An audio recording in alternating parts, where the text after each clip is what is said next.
Hi there, and welcome to Fantasy for the Ages, the show where father and son sit down and talk about fantasy books. I'm the son of that equation, Zach.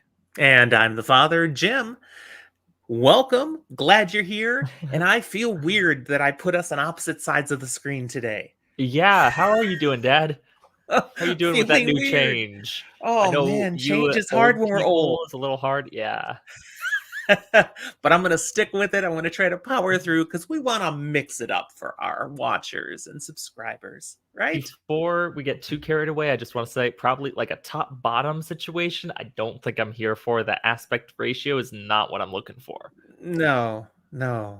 Maybe Okay, I diagonal just split would be cool though. all sorts of disturbing things going that We're direction not now. that So kind of no. podcast. Please, thank you. Let's move along. How are you doing today, Zach?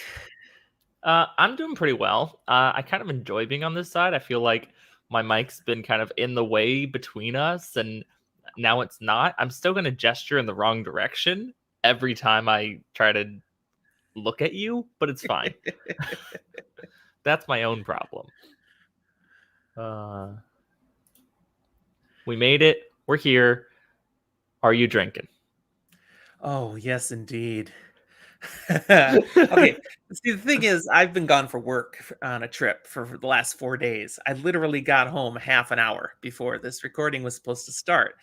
And I leave for a trip again first thing in the morning. So we're just squeezing these in on the wee bit of time that I'm home between business trips. So I got home in time to throw clothes in the wash. They're washing right now because I'll need some of them again when I hit the road. And to make a drink before getting the tech set up and let's go. It's a necessity. Yeah, so I didn't have time to create a wattail. Now, Mm. I thought of a wattail. I have a great one in the queue, ready and waiting. Save it for but next time. It'll have to be next week. That's right. So I went just to a staple, a favorite. I got my good old Long Island iced tea. And I'm happy to have a nice drink. Because I don't tend to drink when I'm Good. on the road, so I haven't had But anything in a few days. you deserve it. Well, Enjoy thank you. it. And I saw you had some big old mug of something. What are you drinking? Dr. Pepper. I'm having a sober episode. Wow. Rough Well, night last night, huh? no, rather we're doing this earlier than usual.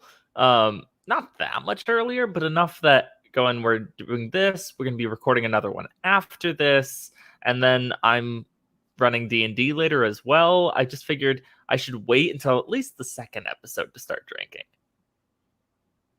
Fair enough. I'll use the second episode to keep drinking, if that's fine with That's a good decision. I All right. encourage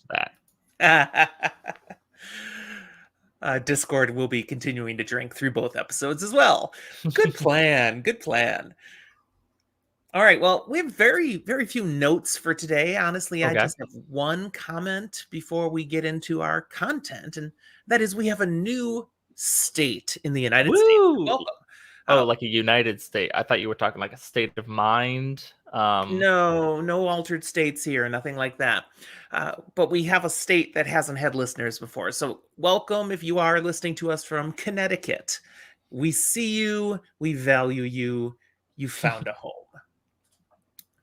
We also do have a bunch of new listeners in India recently, Ooh. but I think we had India before. It's just been a while since we saw but any. it's fun seeing some more. Yeah, so great to have you with us. So that's it. I don't have any other news or details we got to jump into. Let's get into content. Let's do it. Ooh.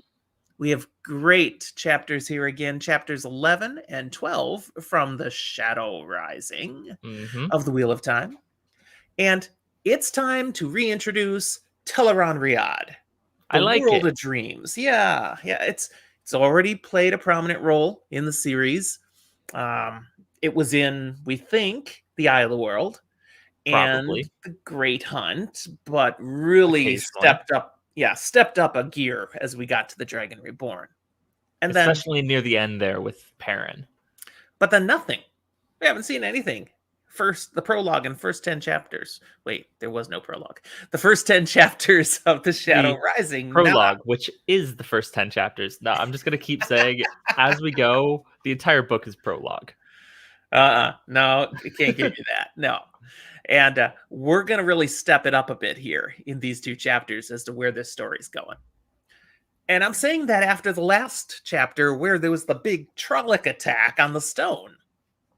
Yeah, no, things quite literally exploded last time, and we're stepping it up. We Where are we going are. today, Dad? You said Tel'aran'rhiod. What's going Yeah, on? we'll get there. Well, see, we're in Egwene's point of view for this chapter. Makes sense since she is the dreamer we've learned in previous books. Notably different than a daydream believer. Yes, the monkeys would want you to know. We're in Egwene's bedroom at this point, and she's not alone. She's got Nynaeve and Elaine and Avienda, her Mhm. growing friend, right there with her, and she's preparing to enter Tel'aran'rhiod. Now, she's been reticent to do this since her last visit, uh, the night the stone fell to Rand and the When they Aiel. were trapped in that cell, the whole Joya and Amiko getting captured in their escape attempt through this world of dreams. If you forget exactly what happened, go back and listen to or read those chapters. Why would she be hesitant to go back into the world of dreams? Because it worked out pretty well for her the last time she did. What's her issue? Unfortunately, there are 11 Black Aja sisters still out there with 11 supposedly Dream Terangrial still out there. They now, Yes. for sure, have to know that in some way some of them have access to Tel'aran'rhiod. So the belief and assumption that around any corner there could be a horrible trap is terrifying. Discord wants Black Aja to be referenced as meanies from here on out, by the way. Yes, the mean girls. But now there was this new attack that we just had in our last chapter, and it's stepped up the urgency for the girls. They've got to figure out what to do. Tanchiko or Or the Saldea, tower. Mazrim Taim, whatever that is, or just go back to the White Tower. They have to know what they're supposed to do.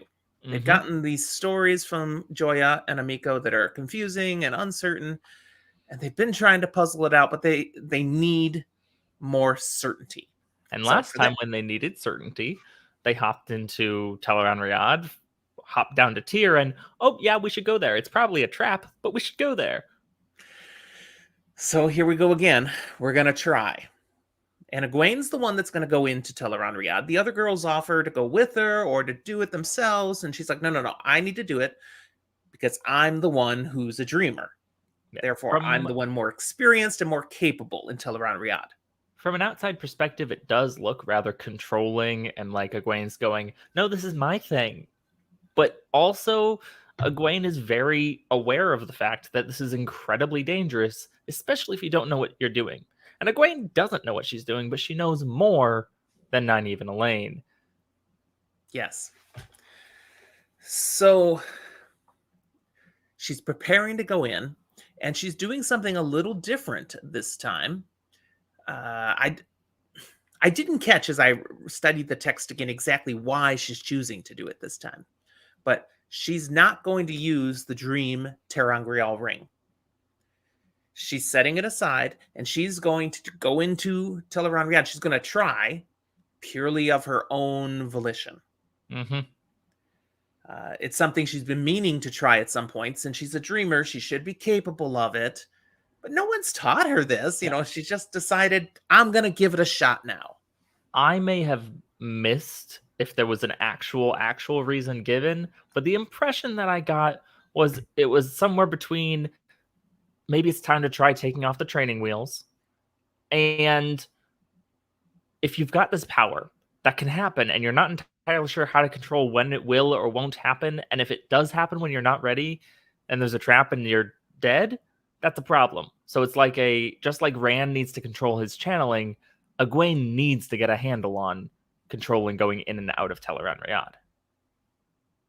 Okay, so that's fair enough, except that it seems to be lousy reasoning when she's doing now going into the dream because they need information. And what if it doesn't work? Now maybe Well, the if it plan doesn't is if work, she can't wake get her back up in, and use the ring.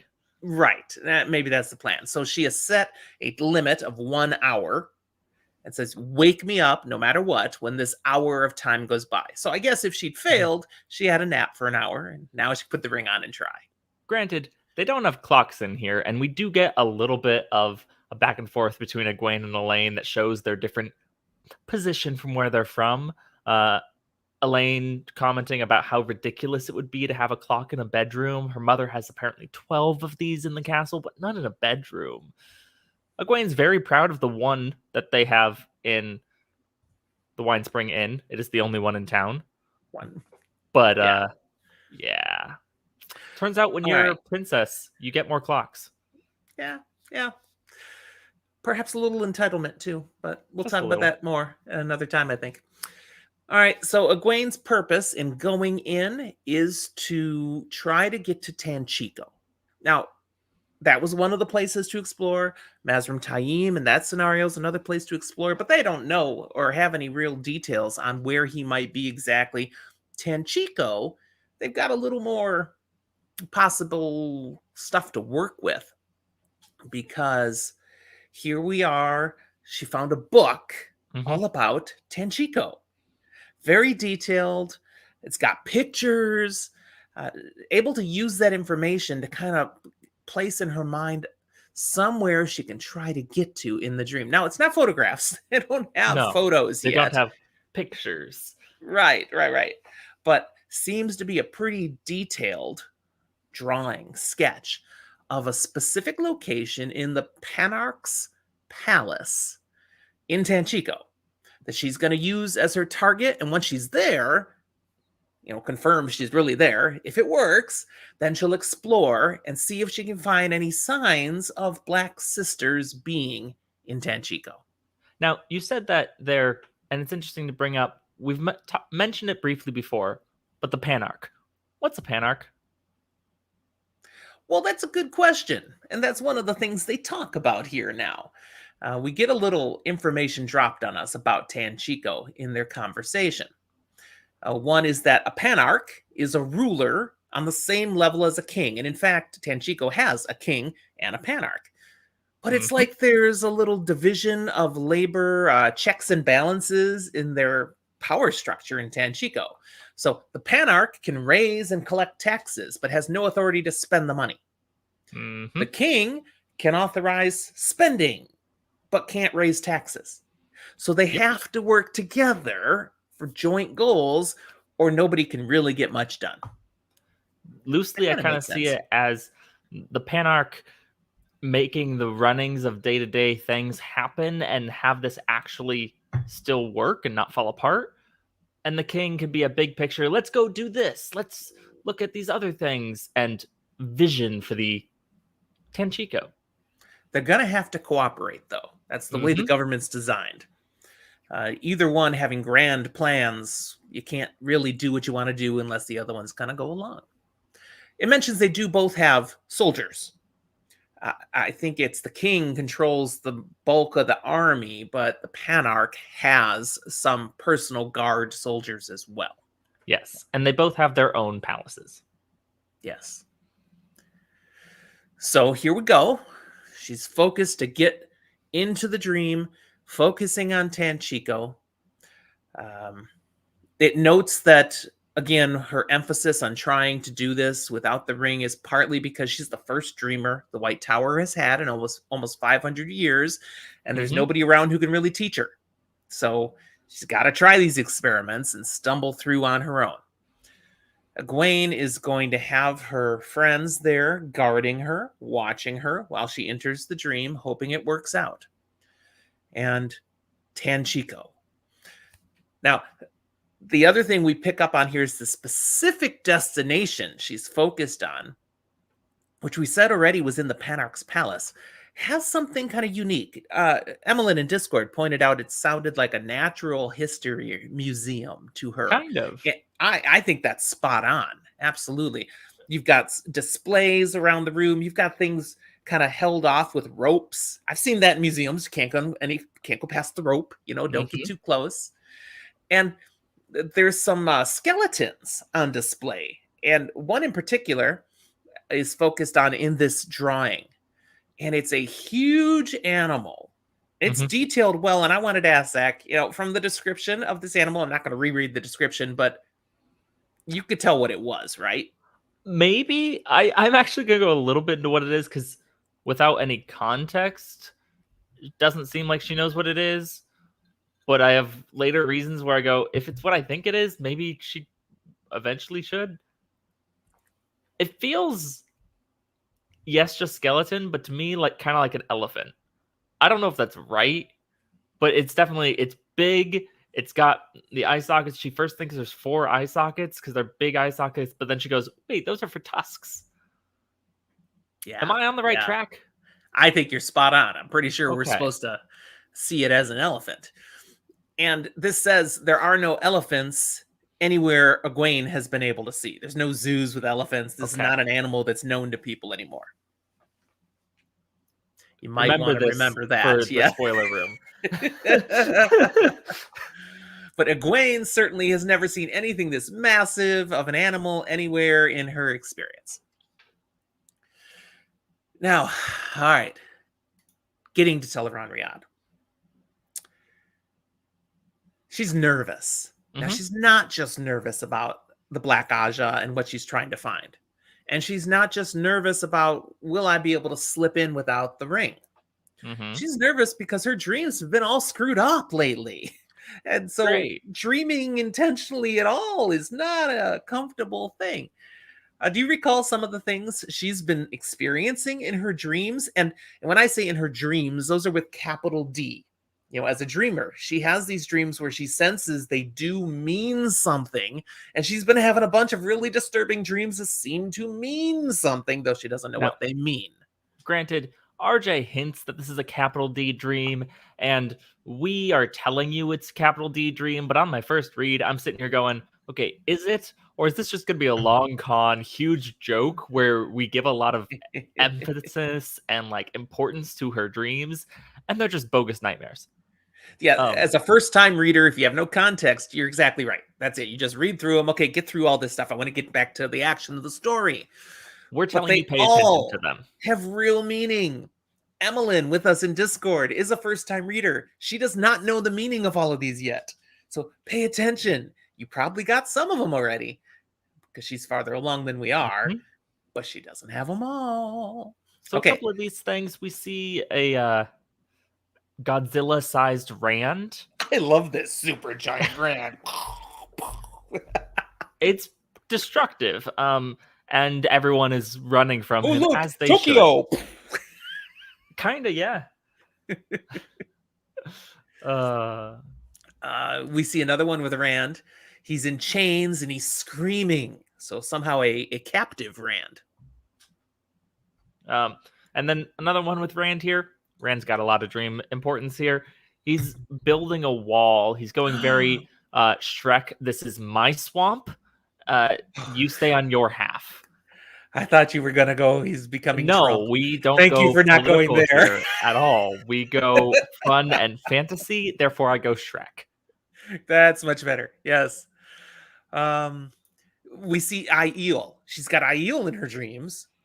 Aiel fighting and killing Aiel. But that's not it. She also sees Aiel throwing down their weapons and running away. Aiel never do that, but she sees it in her dreams. Mm-hmm. Matt is in her dreams. This one's interesting. Wrestling with a Shanshan woman. Mm-hmm. Now, again, Egwene knows the Shanshan. She has her personal experience with the Shanshan. She sees Matt wrestling with a Shanshan woman who has him tied with an invisible leash.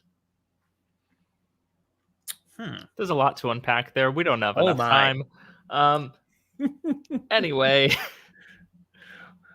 She sees a wolf fighting a man whose face keeps changing, and she senses the wolf is Perrin. So that's one part of a dream she does understand. She does know what that means. But fighting a man whose face keeps changing? Mm-hmm. Yeah, And then we yeah, get that some might be people that important. we haven't seen a lot in dreams yet, but it's gonna be kind of fun. We see Galad wrapping himself all in white. We see Gawain, eyes full of pain and this rage. It's a really tortured look. Yeah, I like the Galad wrapping himself in white. That's a good one. And then she sees her mother weeping. And in some ways, that's the most disturbing one of all. Her mother, back in her home in the Two Rivers, just crying. Why? These are things that are really troubling Egwene. Now, They all mean something. So something's going to make her mom cry. I'll No be one wants their mom to 100% cry. honest. Egwene's been gone and hasn't given like any word back to her mom in like a year and a half at least at this point. And just left in the middle of the night. Oh, If you I think this was is a her guilt mom, trip I'd now? probably be crying too. It seems pretty valid to be like, my Egwene's gone. I that, haven't heard anything. She may be dead. Some that could nights be she really probably cries. egocentric too. Come on. Oh, my mom's crying. Oh, it must be about me. It's very plausible that her mom has cried at least like once a week and then at least once a month for all the time she's been gone. Assuming they had a good relationship, which I think they did. I think they did. Yeah. Eventually, though, despite all of her stress, her worries about these dreams, and all the stuff of will it work, will it won't, she does manage to fall asleep. And suddenly, she's right where she was aiming for. She is standing in this room with this large skeleton in front of her that looks even bigger than in the picture now that she's here in the real world, sort of. So she's in Tel'aran'rhiod. Looking around, she can see, it has that feel. She's not just dreaming of the thing she'd picked up. She's in the dream without the Ter'angreal ring. Yes, she was successful. Granted, she was maybe a little too successful. Her aim was good to get in this room, not the best, as she was focusing so much on this creature. She's on the wrong side of the rope. She's like nose to nose with this creature. She almost trips Backing as she backs away. away. Yeah. Yeah. She also notes that, did I do something wrong with the time? Because there's light, like daylight, streaming in the windows, and it was night. I mean, she's going and doing this at night. This is the night of the attack we saw in the stone. So, that didn't happen at night. That happened late in the day, but it is now that following that the evening of that day. Mm-hmm. And yet there's daylight. Well, Egwene, we got I two posit she's problems. forgetting something. We What got is two she forgetting? problems. One, this is a really big distance east to west. The time might be different. If you're late enough in the night, it might be morning now. Yeah, There. the sun moves, Um, the other side of things is in Tel'aran'rhiod, maybe time is a little more wibbly wobbly, timey wimey. Possible. Yes. Um, but remembering geography, I would say, if anything, it's still late in the afternoon or evening in Tanchico. That too. Because for those of you not looking at your map right now, Tanchico would be west of Tyr. So We have a sun's couple of already set in the problems. Tyr. Sun still may up in Tanchico. I believe we know that the sun still works normal because we think this is also still our It's world. all a wheel. Kind It's the of. same world. So we Yeah, the sun assume that doesn't works. change direction. The only other problem is RJ doesn't give us distances on the map. That's true and accurate and important because he didn't want to do that. But it also means No, it could be close enough that we don't need a time difference. people did pin him down on this though, and he gave, it's not like swear to it canon, but he gave us an approximate that from the spine of the world to the Aerith Ocean is about the width of the United States. That was At his which intention. point, that 4-hour time difference would be normal.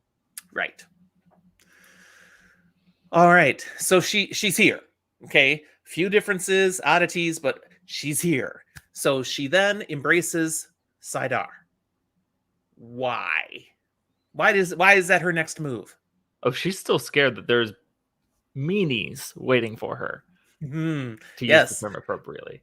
And if they spring something on her, she knows firsthand experience that what is done to you here is done in the real world. If it's physical harm or even something like being shielded or stilled. Amico. So she definitely wants to be prepared to hold off anything that might come at her. Looked like you had a thought. Yeah, tangent for just a moment. Oh, Whether please. for We do that. US or non-US listeners, I calculated time difference a little wrong. East Coast to West Coast is a 3-hour time difference. My brain, when I do that math, always goes to Alaska time, which is 4 hours. Bad I force knew of you'd habit mess for that me. up. I wasn't going to correct you, but hey, I figured I kudos to would because you. eventually others will. All right. Let me give you another humorous thing then that we see in the text here. Egwene realizes she's wearing a bit of a jumbled mess of attire here. Rather like Avienda's Aiel attire as a maiden of the spear, but of finer material and brighter colors.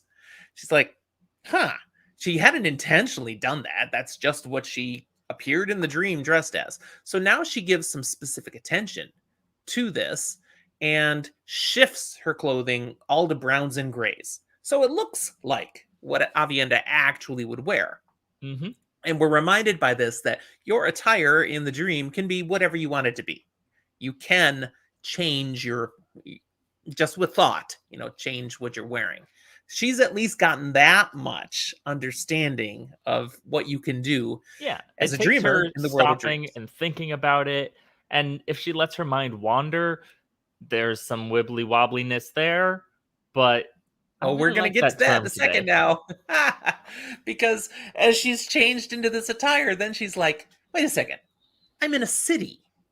This really won't let me blend in. If anyone sees me looking like this, they're going to know I don't fit here. It's going to catch people's attention. That's the last thing I want. So then she shifts her clothing more to like Fail wears. Divided skirt, still Mm-hmm. very good for mobility, but a little more appropriate for a lady. But then she realizes that's dumb because she's in Yeah. Tel'aran'rhiod, and no one's gonna see her here unless it was someone like a meanie who already would be like, "You're sticking out, and I'm gonna mess with you." So it Right. wouldn't matter if she was naked, and then she And is then naked. she is naked. Just thinking that, her clothes disappear. She's like, ah! With a start, she instantly focuses to let Fail clothes come back. It's like that. I don't want to walk around stark naked. Thank you very much. There's enough of that in other parts of this series. We'll get to that. So now she's clothed again and just shaking her head at the fact that, yeah, gotta be careful what I think of when I'm here because thoughts have power. She wished she understood how to control that.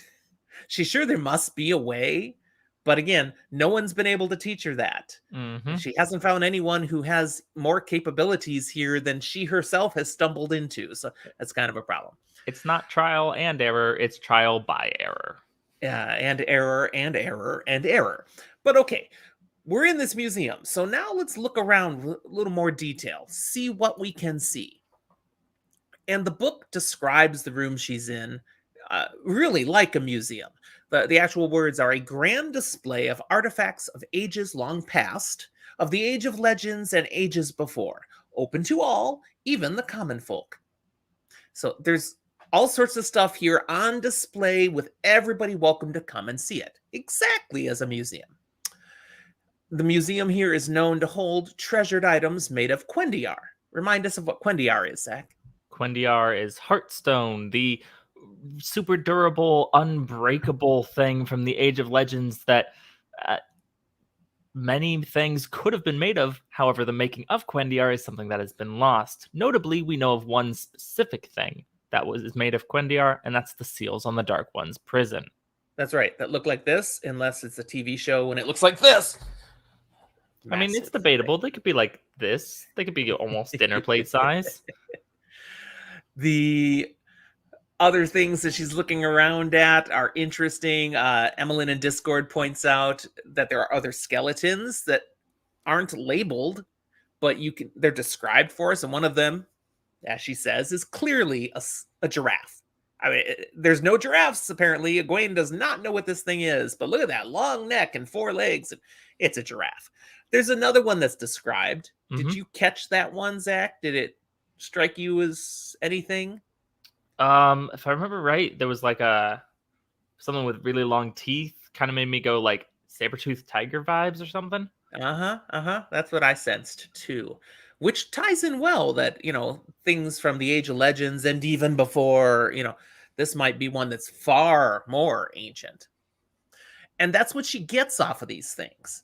She gets a sense, and the sense being Tel'aran'rhiod thing, I think, that all of these are immensely old items. Other things of note, she sees an item that's giving off an aura of power, and she can tell that's an Angreal. Huh. Why doesn't the White Tower have that? It's like, well, the White Tower apparently doesn't know everything, because they would have it if they knew it was there. Probably. Another thing is a finely jointed collar with 2 bracelets of black metal, and she senses old, sharp pain associated with those. I'm just going to loosely say, remember these items. Some of them are very important to remember. Yes. There is so much spoiler room content that we're going through here. It's like we're going to have a hard time picking what we want to full spoil later. Then this one. This one's great. I want to dig into this one. A silvery thing like a 3-pointed star inside a circle made of no substance she knew, softer than metal, scratched and gouged, yet even older than the ancient bones, from which she senses pride and vanity. Does that mean anything to you, Zach? Hold on. I'm still stuck at a 3-pointed star. Are you talking about a triangle? What is a 3-pointed star? It's a good question. What could that possibly be? I decided to prepare for this. Do you have a picture of something that you think it is? I do. And I have to say, oops, I didn't preload it into our settings here.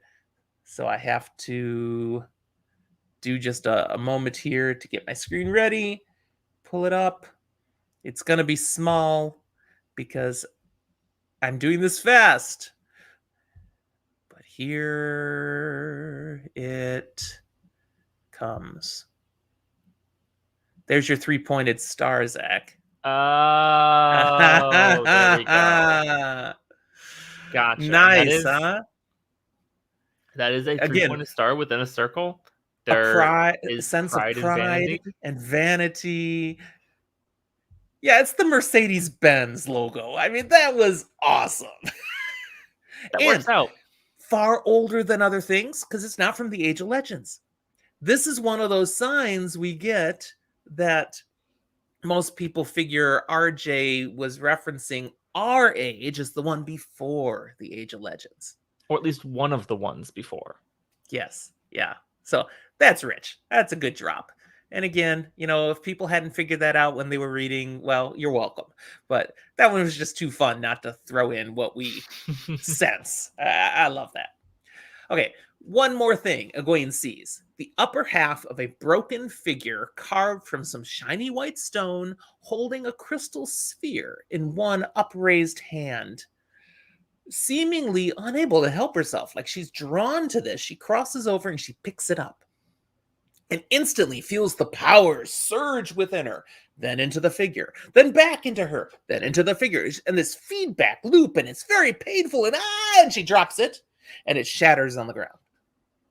Is this too much of a spoiler to say what I'm pretty sure this is?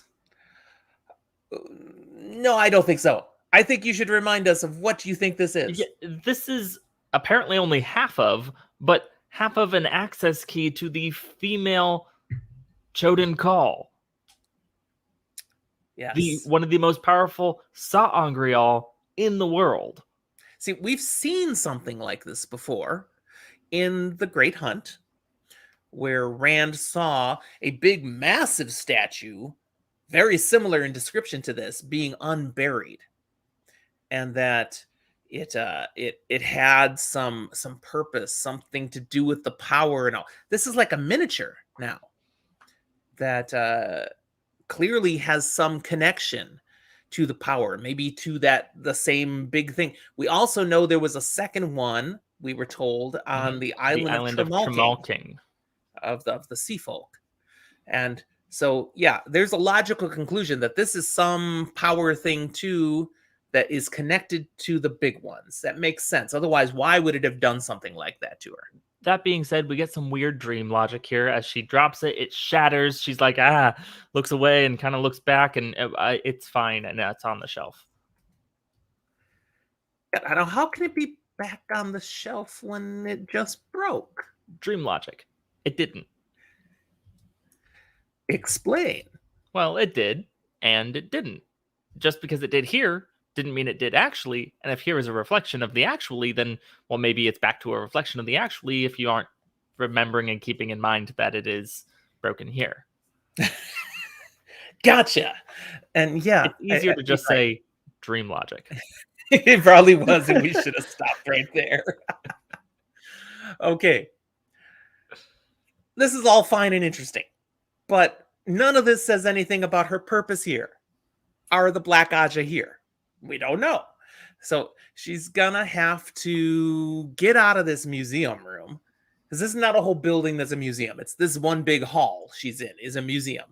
She's got to get out of this room, get out of the palace, get outside so she can start searching for signs. So she does that. And on her way out of the palace, she sees a man briefly show up and then disappear, which is a reminder of what? I mean, when someone just appears and disappears, what's going on, Zach? They're accidentally dreaming themselves into Tel'aran'rhiod just for a moment. They don't have any specific talent for it. They can't really do this, but it happens to just be there and be not. And when you wake up, you might remember it was a weird flicker of a dream, but like, I don't know. Yes. Anybody can appear in Tel'aran'rhiod, not by intention. It can just happen. The danger, though, is still, even if you're just having a regular dream and you flicker into it, if something happens to you during that moment, it's still going to be real.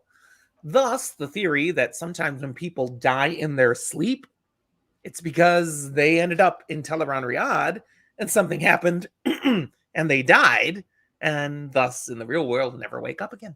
So there goes our happy, peaceful thought that people who die in their sleep had nice, peaceful deaths. Instead, we're saying it was something traumatic in the world of dreams. Thanks, They Dad. were stomped on top of by Oliphants that don't exist anymore. I don't want to believe that. Yeah. All right. Egwene makes it outside the palace. And she's at a loss. The city she's looking at now is massive, huge. Where to begin? How to find if there are actually Black Aja here in Tanchico? She's like, if only I knew how to use the world of dreams. I mean, all I can think of right now is start walking around. I mean, what? Now, her thoughts then go to the Aiel Wise Ones, because Aviendha has mentioned to her in their conversations that they seem to know something of dreaming. Mm-hmm. And she's like, perhaps a wise one would be able to teach her. Maybe they have some who actually do use the dream and Tel'aran'rhiod. So, but when she asked Aviendha a little further about that, she clammed up. She would not talk anymore about the wise ones. So that's kind of a dead end. And because Aviendha was sensitive about it, she didn't feel like asking any of the other Aiel either. It's like, I just won't bring it up. Now, on the good, bad side of that, Egwene, in her inexperience, goes on a tangent like we do and ends up somewhere else. That's right. So she's thinking of Aiel, she takes a step, and she's in the Aiel waste. Boom. Whoa. Heat everywhere, sweat popping out of all of her pores. What a waste of water. she sees rock formations and desert landscape, and in front of her, she sees a lion.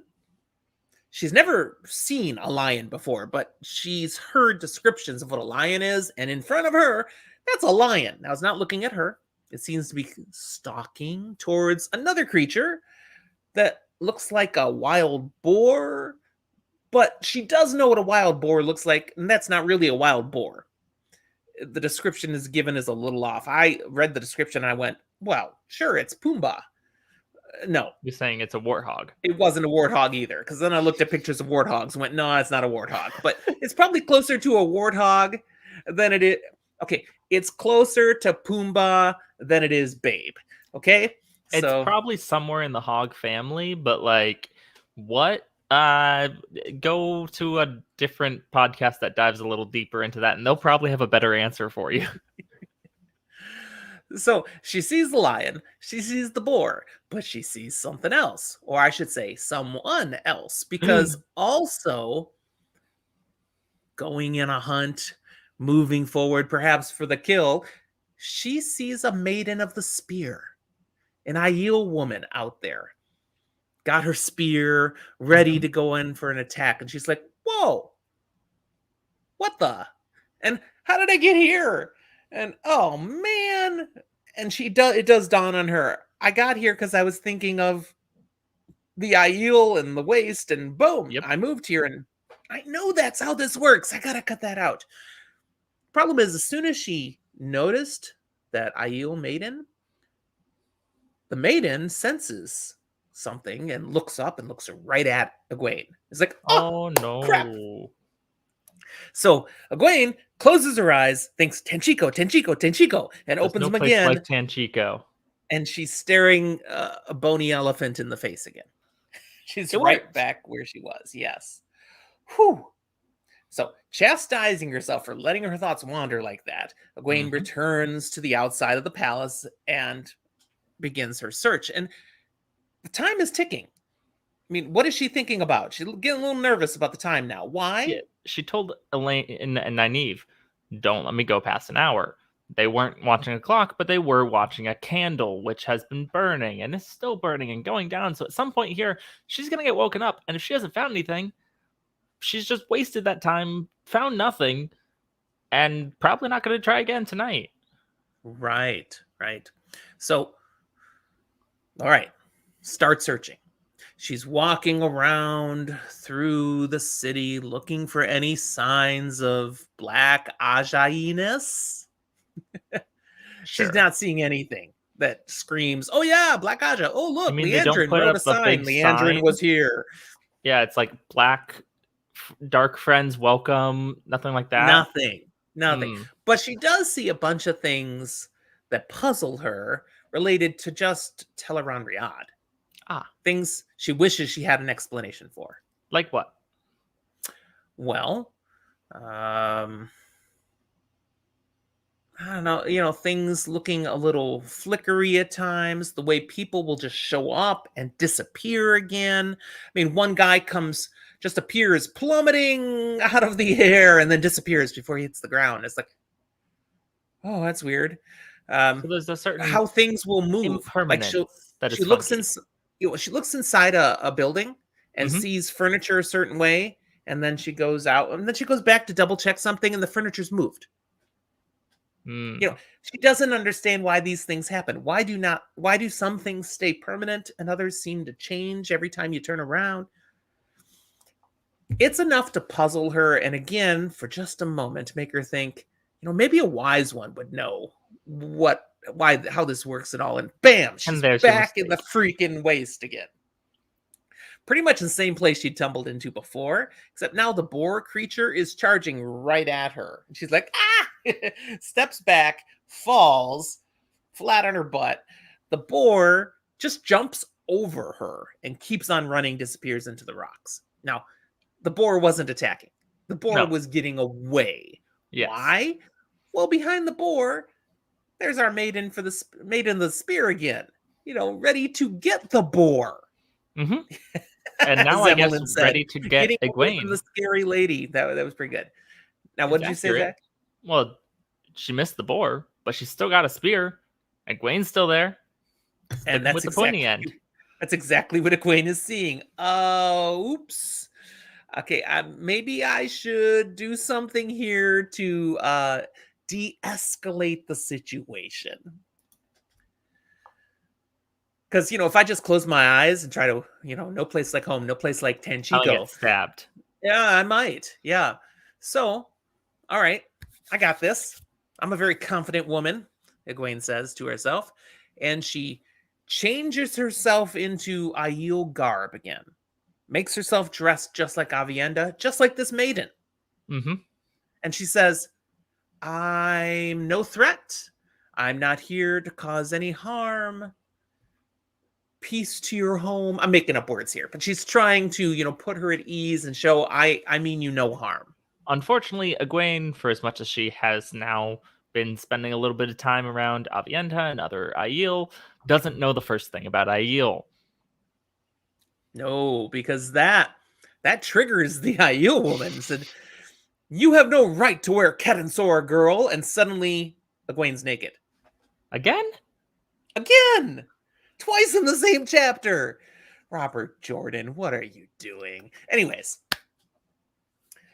basically, somehow, this woman made Egwene's clothes disappear. Now, Egwene is shocked. She had no idea someone could manipulate her in such a way. I mean, what? I mean, she knew she could control how she appears, but someone else did it to her. But even as she's amazed by that, she instantly does the same thing to the maiden. Yeah, it's like, well, if that's possible, then I could probably do it too. And the maiden is shocked to find herself naked, drops her spear, and during that moment of, whoa, what the... Egwene closes her eyes, wishes herself to Tenchiko, and there she is. Whew. Back safe and sound amongst the dusty, musty things. An odd note here, as she's back there in Tenchiko, she's... Sorry, laughing at Discord. Whew, They broke thank goodness you. that is over.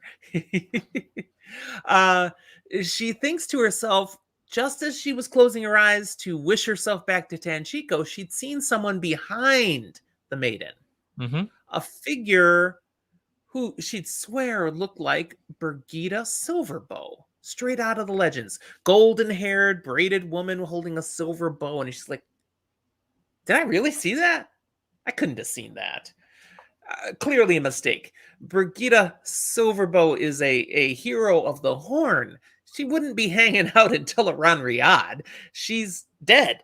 She won't come back until the Horn of Valir calls her from the grave. So that had to have been just some confusing nonsense. Now, granted, goes from stories to without like accurate pictures probably means you don't have a good picture of Birgitta Silverbow. I want to pause it and ask you, Egwene was around when the horn was last blown. When Birgitta probably would have shown up. What are the chances she maybe saw someone? Now, we don't have to be too stupid here. We can be too stupid for Egwene, but we don't have to be too stupid to our listeners here because, yeah, Birgitta Silverbow was totally in Falme. She was one of the heroes that responded. Did Egwene see her? That's what I'm asking. Yeah, that's questionable. Egwene and Nynaeve were on a ship ducking out of town. Or no, that's what they wanted to do. They didn't make it to the ship. We got descriptions of a like silver-bowed individual shooting out at some ships. Mm-hmm. I don't remember who was giving that description. But I think it was... No. I don't think it was Egwene that's written as having seen that. I think it was Elaine that actually saw that. That's what I don't remember, so I might have to go back and check. So this is a good question.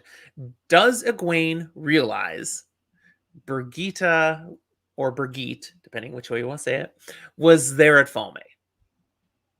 We don't know. Did she see her? If she does, there's a good chance she didn't. Be able to recognize her? Did she see her? Kind of thing. She definitely wasn't with... Egwene definitely wasn't with the group when the horn was blown. Mm-hmm.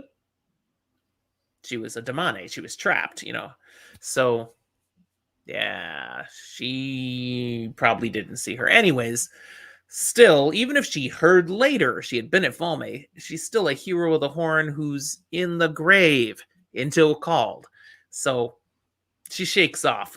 There's no way that could have been what I saw in the dream. Anyway, back to Tanchico. Exactly what Egwene did. Back to Tanchico.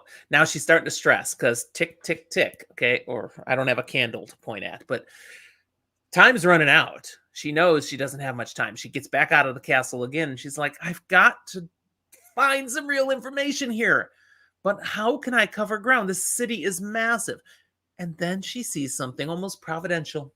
She sees a woman who's appeared in the dream over by a group of pigeons.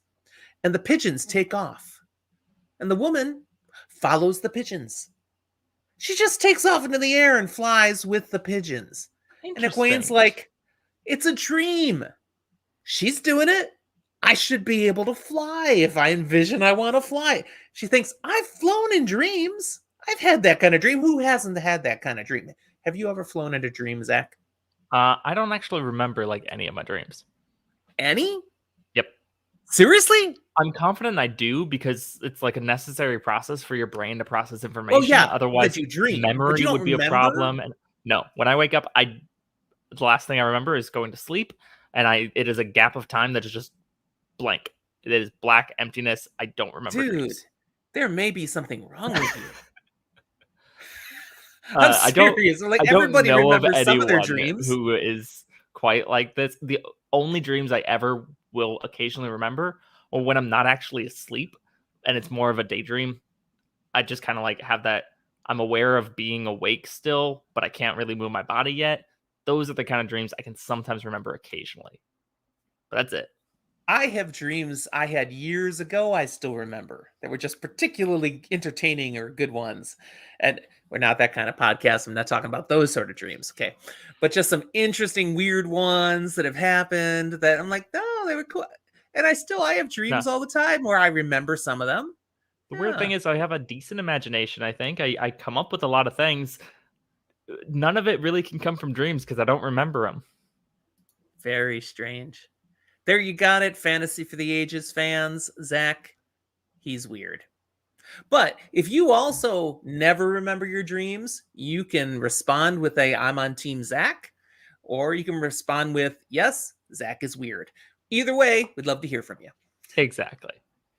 By the way, Discord, Emmeline has come through for us to clarify that it was Min who actually saw Birgitte or Birgitta out there at Valme, out there on the water attacking the ships. That was a Min moment. So thank you very much. You saved Chapter me a lot 48, of she even gave the quote. agonizing for the next couple of minutes to hours that I was going to be doing. Yeah. Hey, face it, our Discordians are awesome. So she came absolutely through. Speaking of, I still believe we have coined the term Discordian, but I saw a different fantasy podcast group use that phrase just this past week, and kind of like, oh, yeah, that's cool. We should call ourselves that. I'm like, we've been using that for months, guys. Have you been listening to our podcast? Is that not? Did we come up? I didn't think we came up with that. Discordian is not a thing. Is it not? No, I made that up. That's ours. That's another one I got to put the TM after. Discordians. What were we talking about? Flying. You're flying. So Egwene, she decides, I can do that.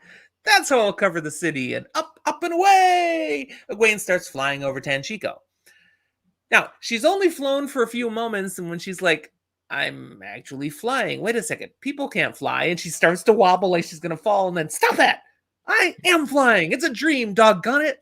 And she gets more confident again, and she's soaring through the air. It's working. It's working. It's working. What's that from? I couldn't place it. I know what it is. I can't place it. The sad thing is, neither can I at the moment. I know it. I can see it, and I can't remember what movie that's from. I bet if I put it in the Discord meme thing, it'll tell me. It'll come back with the exact picture. Yes, it's from The Phantom Menace. Yeah. Anakin in his pod racer thing. It's working. It's working. That was it. There it is. Boom.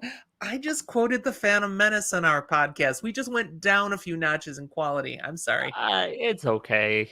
You didn't quote Rise of Skywalker or something, so you're good. All right. So she's soaring over Tanchico, looking for Black Aja signs. Doesn't see any again, but then, doggone it, thinks to herself, okay, I started out wanting to keep a low profile, and now I am freaking flying all over the city. Probably not a good thing to keep a low profile anymore. If the Black Aja are here, they're looking up going, well, look at that. Egwene Elvier's here. Huh. Let's go say hi with some balefire. So she decides to take it down a notch. Literally, she goes down below the rooftops. So now she's flying through the city, still covering ground quickly, but just now it's like Top Gun. They've gone into the canyons. Okay. She's down in between, going down the streets, still covering more ground than she could if she was walking, but working through the structures. And then she sees someone in front of her. It's not Black Aja. Oh, that's good.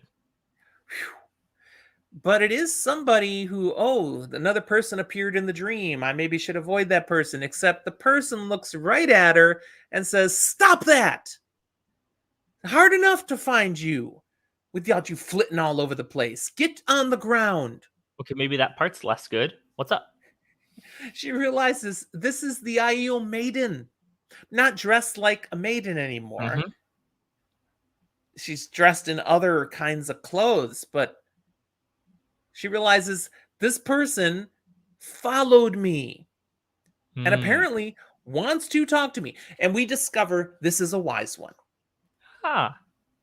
She'd been thinking of wise ones and help, and ta-da, it's a wise one. Apparently a wise one who can handle the dream, who knows Tel'aran'rhiod, and looks at her and says, okay, you don't know what you're doing here, and this is very, very dangerous, and you need to stop it. That's basically the crux of the initial part of the conversation.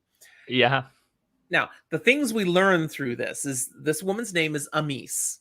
She is Aiel. She is of the Nine Valleys Sept of the Tardad Aiel.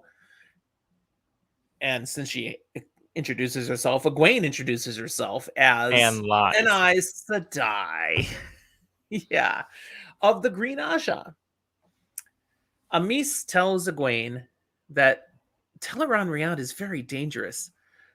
You need to learn what you're doing if you're going to be here, how to be a dream walker properly. So Egwene asks for help. Specifically, she's like, I know stuff is dangerous and hard and things can happen here, but the Black Aja, I think they're here in Tanchico, so I'm taking the chance to use the dream to find out if they are really here. And we learn, the Aiel have a term for the Black Aja called Shadow Runners. I think it's wild to me that the Aiel have a term for something that the Tower adamantly denies exists. Might tell you something about the Aiel, that they don't deny truths. They confront truths. Anyway, basically Egwene wants Amis's help, and Amis says, okay, this place you're at, I don't even know where we are. And she's like, it's Tanchico. Oh, okay, Tanchico, wherever Tanchico is. I don't know stuff about that. The vibes are bad. This place sucks. This is not currently where you want a beach party. I feel bad stuff. Evil. Sorry, what and was I'm that? getting out of here. Say that again. Evil. I just needed that in the record twice. You got it. And you should go away from this place too. This is not a cool place. In fact, I want you to come to me. Okay. She is aware, Amis is aware, that the Aes Sedai have not had people who do this dream world thing for like a long time. She's heard the Aes Sedai used to come to the dream world, but not for a long time. So she's like, you should come visit me. I will teach you about these things. I will help you learn how to be here in the world of dreams. So she Look, says, I know the waste is dangerous, but if you give your name, who you are to any Aiel, like I'm sure I can pass word around. They will take you to Cold Rock's hold in the Threefold Land. I'll see you there. that's right. Ask for a Mies. I'm the only one. She notes, I'm not there right now. I'm in Ruidian, but I will have returned by the time you can get to Cold Rock's hold. Now, as a note, we are going to say Viridian because we like it.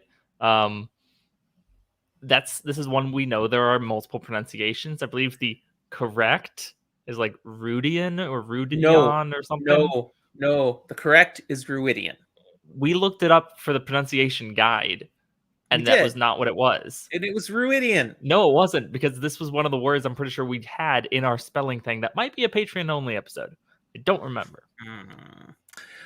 Well, we did a Twitter poll way back then and asked what people thought, and Ruidian was a hands down winner. Yeah. So they're whether with or us. not it is correct, it is the best, and we will be saying it that way. Now, if you are a fan of the Audible books by Michael Kramer and Kate Redding, they say Ruidine, and I cringe every freaking time. Ruidine? No! But Ruidian is our official canon for Fantasy for the Ages. Yes. Now, you made a a bit about the name. Where have we heard of Ruidian before, Zach? It has come up before. Actually heard of it so far? We have. I'm gonna need help to not spoil things because and I'm gonna again behind the curtain for our people. We have notes we reference during this stuff, and I always have in bold where I'm gonna specifically toss a question to Zach so he knows it's coming. And sometimes I even give him little cheat notes of, what I think the answer is. He can still say whatever he wants, but I put some stuff for this I've one. got nothing I on gave this him one. nothing. I gave him nothing. I threw him to the wolves. I'm terrified to answer this question because I know I will answer with information that we don't have yet. Yeah, he's already spoiled something in this episode. I'm not mentioning what in case you missed it, but he did already spoil something. Discord has roasted him. I only get one bad one per episode, okay? You can't let me do more than one. This is part of the fun of this podcast. He and I know this whole series, and we have to try to play stupid for all of you and not blow it. And yeah, we were playing, dancing on the edge, standing outside the fire. Now that we've enjoyed my suffering for long enough, where have we heard it so far? Okay. It was in the Dragon Reborn. Yep. In that last chapter. Okay. Where they're talking in the room before the note from Lanfear comes. And when Matt asks Ruark, it's as the two of them leave the room, actually. Why don't, you guys don't treat Rand the same way everybody else is doing. Why is that? Is it a comment about things that he who comes with the dawn would need to do or something? And he said, yes, we think may be he who comes with the dawn, but there's more he has to do. He would have to go to Ruidian and things happen there. That's where it's mentioned. Okay. It's also I was not pulling that out.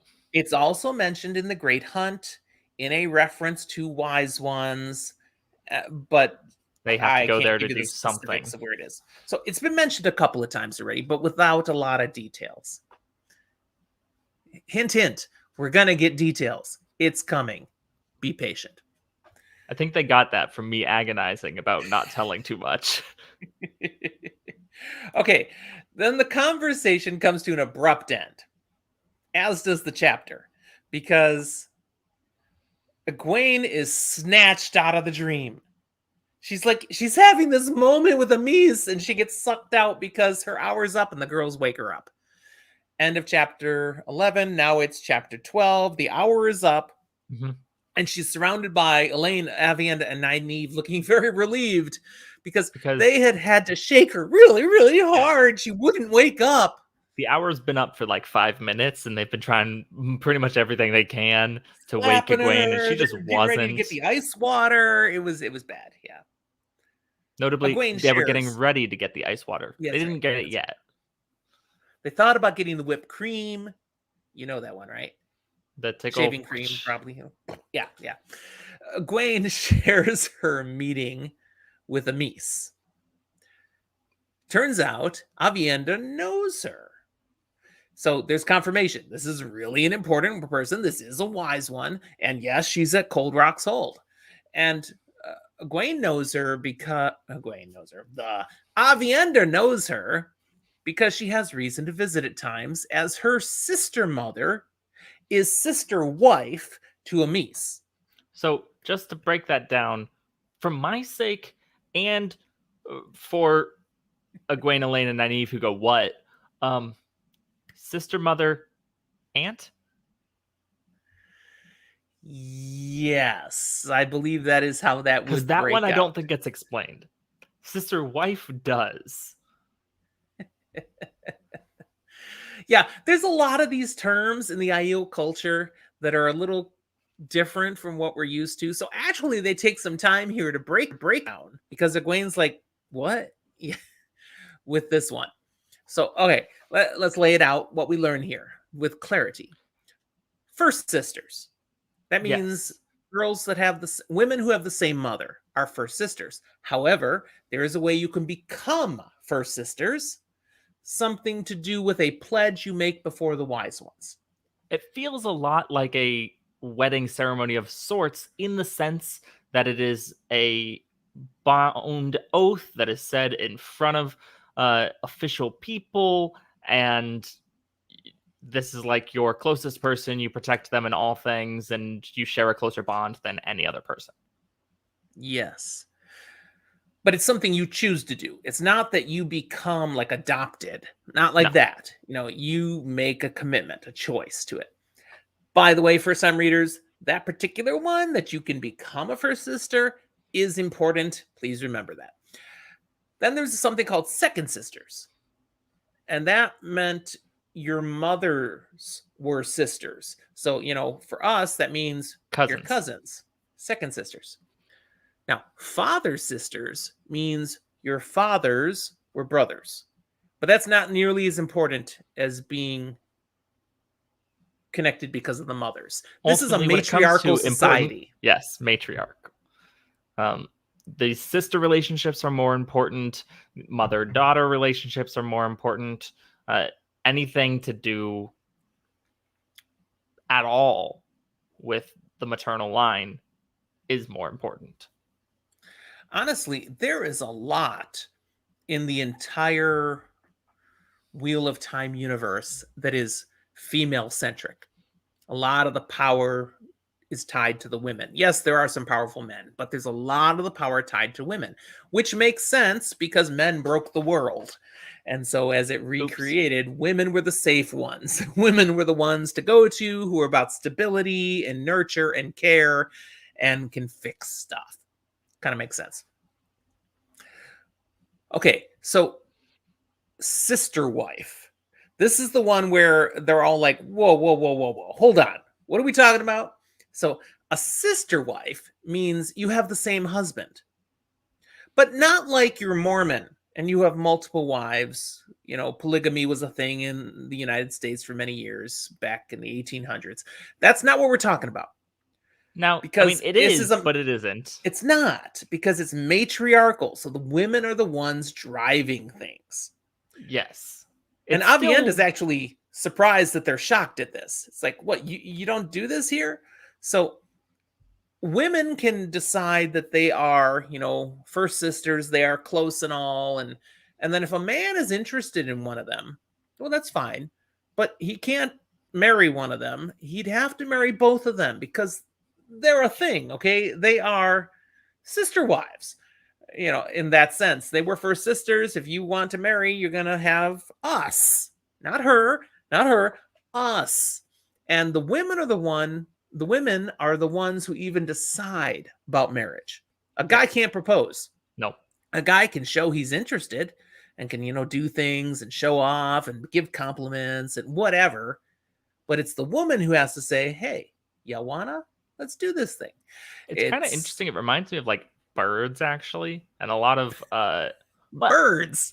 If you look at a lot of birds, when you get different plumage and fanciness, it's the men that are more flamboyantly fancy in their colors, their calls. It's all to show off and attract a female, because for mating purposes, she gets to decide.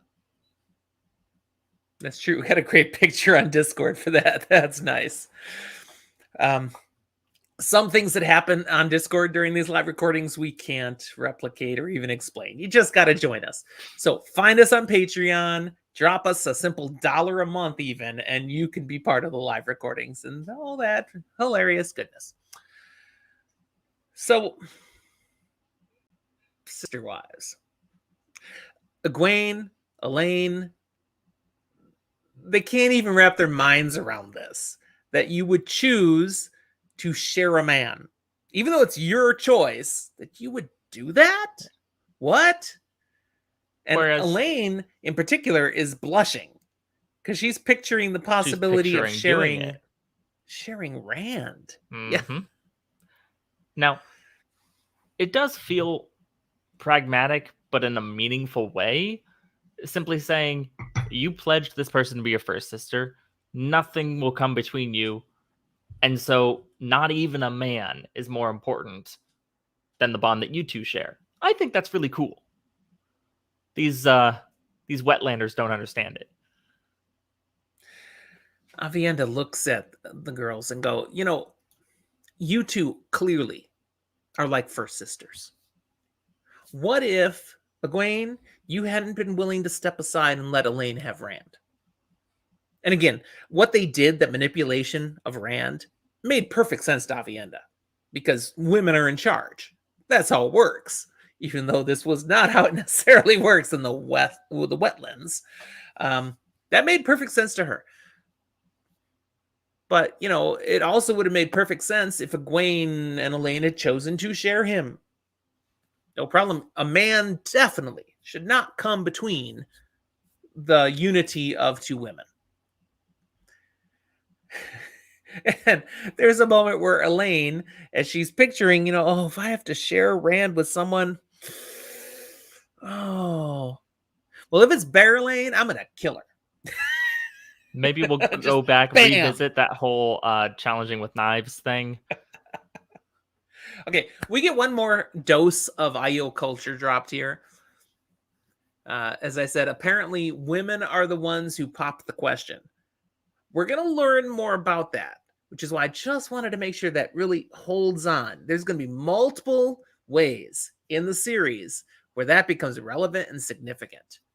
So keep that in mind. Women are the one who control, in the IO culture, are the ones who control the marriage relationship, as well as who you have to marry. You can't, guy can't just, I just want you. No, you got her too. Yeah. It's going to be big. It's going to be fun. You're going to love it. It's a ride. Okay.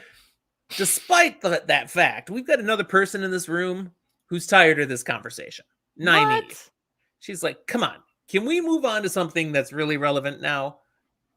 And part of that, I think, is because she's thinking of Lan and her desire for a relationship that she can't even do anything about because he will not make her a widow. She deserves more, yada, yada, yada. So marriage talk is just kind of like repeatedly stabbing Nynaeve with a needle. It's not going to kill her, but it's going to hurt over and over and over. In the eye. Yeah. Ooh, yeah, it hurts. Why'd you have to go that dark with it?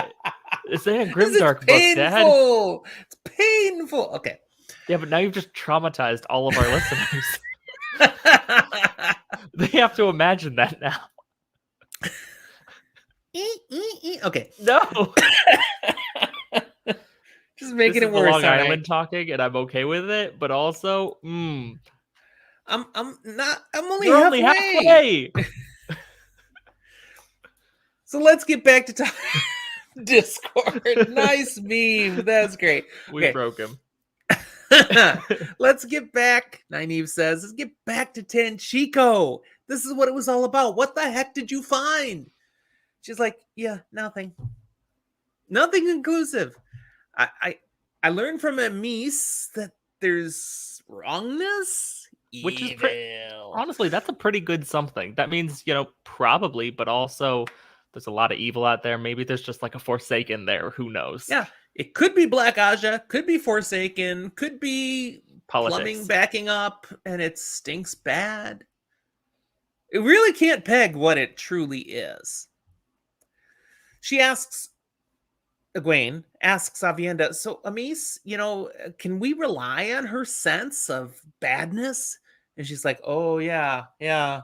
She's like about the most powerful dreamwalker we have amongst the Aiel. If she says something evil's in Tanchico and she wants nothing to do with it, Something's evil not in only is she a Tanchico. powerful, not only is she a powerful wise one, she also was a maiden of the spear before she became a wise one. Mm-hmm. She's courageous, she's powerful, and she wants nothing to do with it.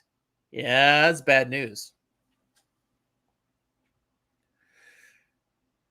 So clearly that's where they should go, right? This gives us the revelation, though, that yes, Amis is the kind of person that could teach Egwene what she needs to know about Tel'aran'rhiod. When Avienda says she invited you to go learn, you need to go, girl. That's legit. That's the real deal. Go learn. Now, humorously, as you just said, okay, they're going to resolve. What do we do then? So Egwene is going to find a way to get out there to the Aiel Way. She's like, Avienda, you can show me how to get to Cold Rock's Hold. Take me there. Let's go. I'll learn.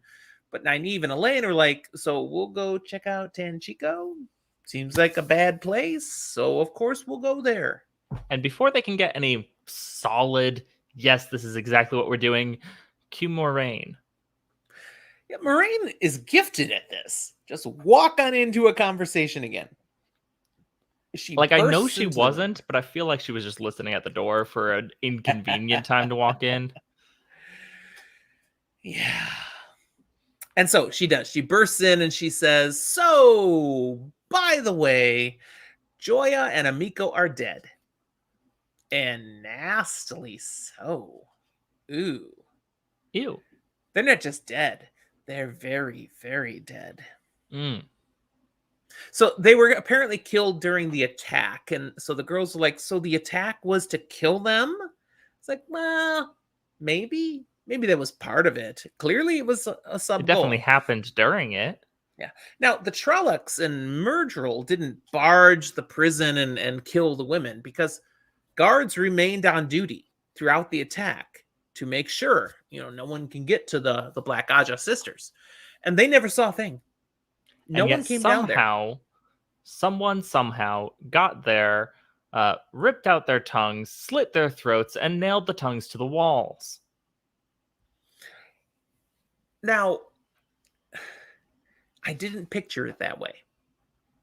I pictured it worse. See, I was being kind about this because if our listeners have read the books, they know we don't have to go into the gory details of every interaction. I think we do. This is so disturbing. I think we do. So yes, their tongues are nailed to the wall. Yes, their throats are slit. But I'm pretty sure their tongues are still attached to their bodies. So, ugh. Oh, I assumed not so, because if that were the case, this is just me being like in my brain. If you nail a tongue to the wall and have the whole body's dead weight pulling it down, it's going to rip out. Not the tongue is going to rip out, the nail's going to rip through the tongue, probably. I don't know, but I don't think it stays up I'm on that wall picturing without being being alive as someone nails your tongue to a door, and I'm like, this is torture. This is horrible. This is law. The point is, they faced miserable death, which is where you probably would have preferred I just went to right away. Anyways. Probably. Yes. But nobody knows how. And Moraine said, yeah, there are more things of the shadow than just Trollocs and Myrddraal and Grey Men. So something else was involved here. But why were they killed? The girls are like, so they told us the truth? And so no one wanted us to know these things? And exactly like you said, Zach. Maybe they told you the truth. Maybe they didn't, and they wanted to make sure that they didn't tell you anything. Kind of keep them quiet. Or, and Elaine offers this option, maybe they were killed to make you think that they told you the truth and keep you from telling anything else. Maybe they know that you know that they know that you know they know. You know? And so they're messing with you. And a final thing that's thrown out there is they may have been killed just for being incompetent. Basically, you were captured, so now you die. You should not have been captured in the first place. Our country folk think that that's horrible and can't imagine why anyone would do that. And anyone who's seen more of the world goes, yeah, no, I see it. Yeah. It's bad. I see it. Now, only one of the possibilities for their death would indicate the Shadow knows that Joya and Amiko had said anything at all. So, really, this is not conclusive. This is not, their death does not confirm that they were telling the truth at all. But Moraine says, okay, the women are dead. Obviously, you get no more information. You have to decide what you're going to do based on what you know now. So, Nynaeve, Egwene, Elaine, they roll out their plan. All right. Nynaeve and Elaine are going to Tanchico. We believe there's validity there. We're going to go check it out. They don't tell Moraine anything about Tel'aran'rhiod. We've decided we're going to go there. But Egwene is going to go to the Aiel Waste with Avienda, where she can train in how to be a dreamer. We've learned wise ones know something of this. Avienda tries to be like, actually, I don't want to do that. Yeah. And she had been about to say that to the girls when Moraine interrupted. So she goes all in now. You know, I think Nynaeve and Elaine going into dangerous area, they may need help, protection. I will go with them. There are other Aiel that can help Egwene get to Cold Rock's Hold. Egwene's like, okay. Kind of hurt by that. It's like, you don't want to go with me? It's okay. As always, Moraine has more information than pretty much anyone else in this room, somehow, and says, no, you will not, Avienda. That's right. Check this out. I got a note. We just got a letter. We just got a letter. We just got a letter. Wonder who it's from. Blues. I had to finish. Nice. This letter came to her by an Aielman, special delivery, Pony Express, whatever. He got it a month ago and was told to bring it literally to Moraine Sedai at the Stone of Tyr. Now, Moraine wasn't even in the Stone of Tyr a month ago. And it comes from Amis, Bear, Melaine, and Sienna. Avienda recognizes all those names. She's like, yeah, they're all wise ones. And Dreamwalkers. Moraine's like, okay, that makes some sense. That I've heard a little about these Dreamwalkers. What the heck does that mean? The book doesn't say. What does that mean? What, that they're Dreamwalkers? No, that Moraine goes, oh, that makes sense now. Moraine knows more than she thinks again. Yeah, apparently she thinks she understands something of what dream walking allows you to be able to do. We're not going to say any more right now. Anyway, the note to Moraine states, there is a willful girl named Avienda with you. You need to send her to Rhuidean without delay. No more excuses for her not to come. Whoa. Moraine's like, these people are like bossy as the Amerlin. Whoa. But Avienda, she starts throwing a hissy fit. I don't want to go to Rhuidean. What? Now, the girls are like, oh, no, it's okay. We won't make you do anything you don't want to do. And Moraine's like, yeah, well, I already showed the note to Rhuarc. At least the relevant parts. And Avienda's like, you did what? She's like the note told me to. Basically, the wise ones have Avienda boxed in. Because Rhuarc's like, yeah, she needs to go to Rhuidean. With the sense of, if she doesn't choose to go to Rhuidean, we will pack her in a bag and carry her to Rhuidean. Yeah. She's getting there one way or another. Avienda, looking like a trapped animal, storms out of the room. The chapter wraps up quickly then, with plans beginning for these trips to come. Moraine notes there is an Atha'an ship at dock here in Tyr now, and the girls who want to go to Tanchico could request passage on that ship. There's no faster way to get there. Nynaeve is like, gee, thanks. Why is Nynaeve responding that way? Remind us about Nynaeve and ships, Zach. She gets seasick really badly. Yeah, she's not got a good relationship, but that Yeah. is the fastest way there. So she'll have to do something about that. Nynaeve turns to Egwene and says, okay, wow, that's a long trip to the waste. I'll talk to Lan. He knows about the waste. He'll help you come up with what you'll need to take with you to be prepared for that far journey. And finally, they all turn to the elephant in the middle of the room. There's an elephant in there? I thought that skeleton was in Tanchico. Nicely done. Well, good call. I like that. But the real elephant in the middle of the room that isn't in Tanchico is Rand. Because, again, end of last chapter, he said tomorrow he's going to say what he's really going to do. And they are like, so what is he really going to do? And Elaine asks Moraine, do you think he's finally going to give you the war you want?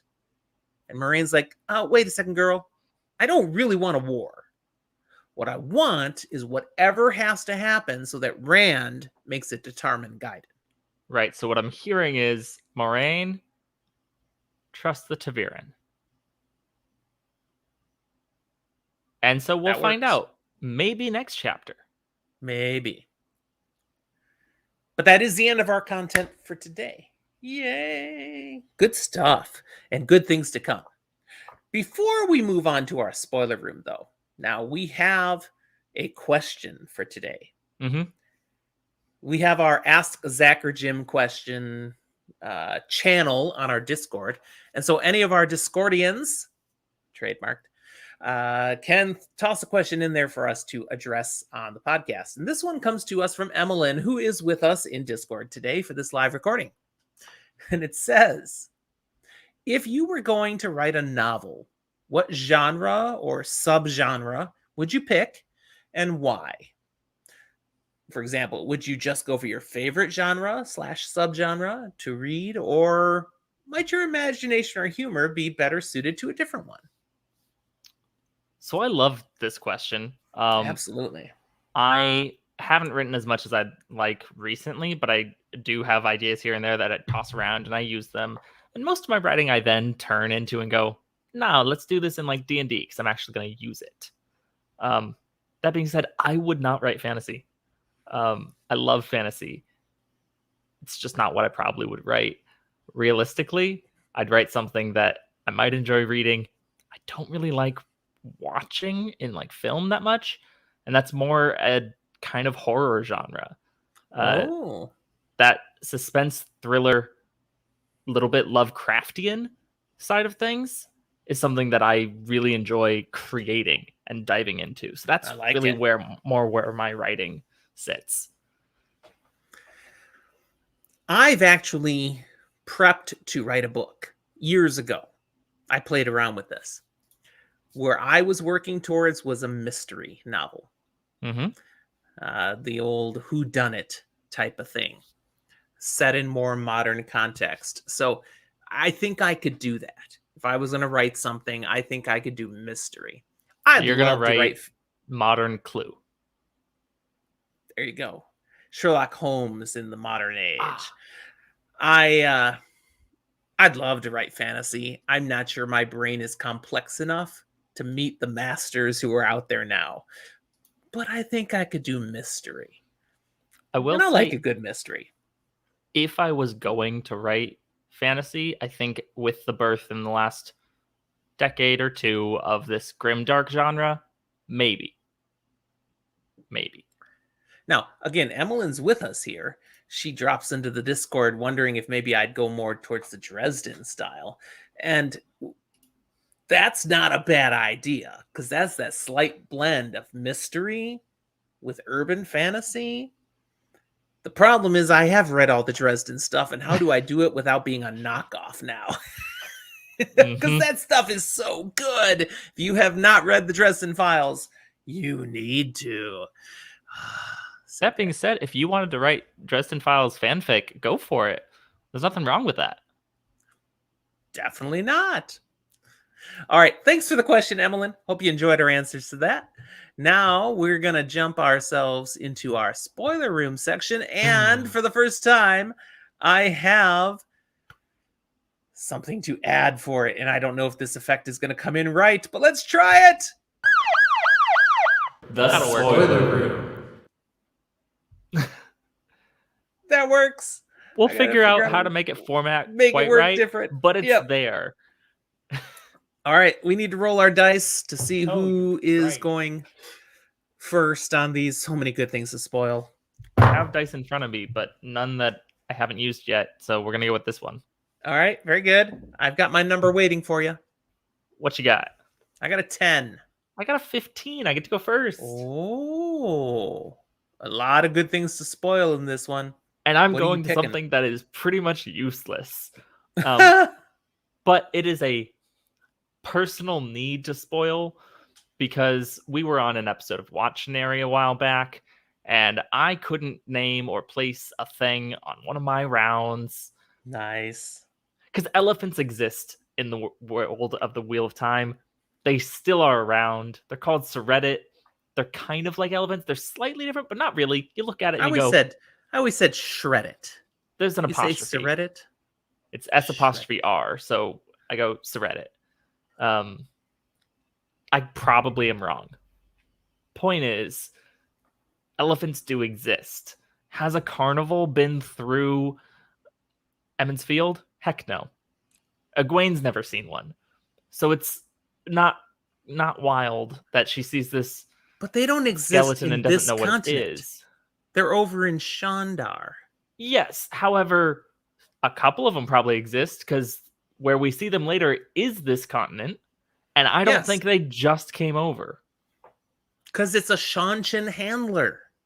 Is it really a Shanshan handler in the carnival? Left behind from the Falme disaster. Yes. Okay. Because that's where I couldn't remember the exact things. I knew it was something novel and rare. Wasn't really seen and known much. But I was like, why are we looking at the skeleton of an elephant if you could go to see out in the world the traveling thing? You can't. Is there. But no, okay. Elephants are real. They're not currently in this continent. We're good. And that's where it was less I was going to spoil things and more I just needed to talk about this because I messed it up in the past. And this is our first time we talk about elephants in this book. Okay, so I want to spoil. Okay, we talked about the Mercedes-Benz logo, but just before it, oh my goodness, this is the first time we have on display here the male Adam. The one that could be put around Rand and control the Dragon Reborn. This finely jointed collar with 2 bracelets of black metal. This is going to come in huge later in the series when Semerhaj gets her hands on those things and literally puts it around Rand's neck and nearly derails Tarmangaiden. It's close. The good news is a near is miss. We find out that the true power can destroy those, so we're fine. We find out that Rand can access the true power. But that's a story for another day. But he needed to be able to. Oh, yeah. For multiple reasons. And she's the one that forces him to discover he can. So, yeah. Boom. Booyah. Good stuff. All right. Well, we usually do all of our stuff about our podcast before we move to the spoiler room, all the ways to connect, and we totally blew over that this time. We did like a couple of them here and there as we actually did things. We'll count on our watchers' intelligence here now, guys. Everything you need to get a hold of us is in our show notes. We invite you to connect with us on Discord, to support us on Patreon, to find us on Twitter, Facebook, and Instagram, and even send us an email. Find the links in the show notes. Thank you for being here. So if you're listening, that's all you're going to get. However, if you're watching, take a look at those links. You're about to see them in about 3, 2, maybe. There they are. We finally managed to get outro content. So as always, this is going to be an interesting outro. Always will be. It's just not going to be me awkwardly waving anymore. We probably can remember to not tell them all these things because we can just show it on the screen. That being said, we might talk through some of them here and there, because some of you still listen in just an audio format, and I encourage you, keep doing it. We might turn it into Mystery Science 3000 someday.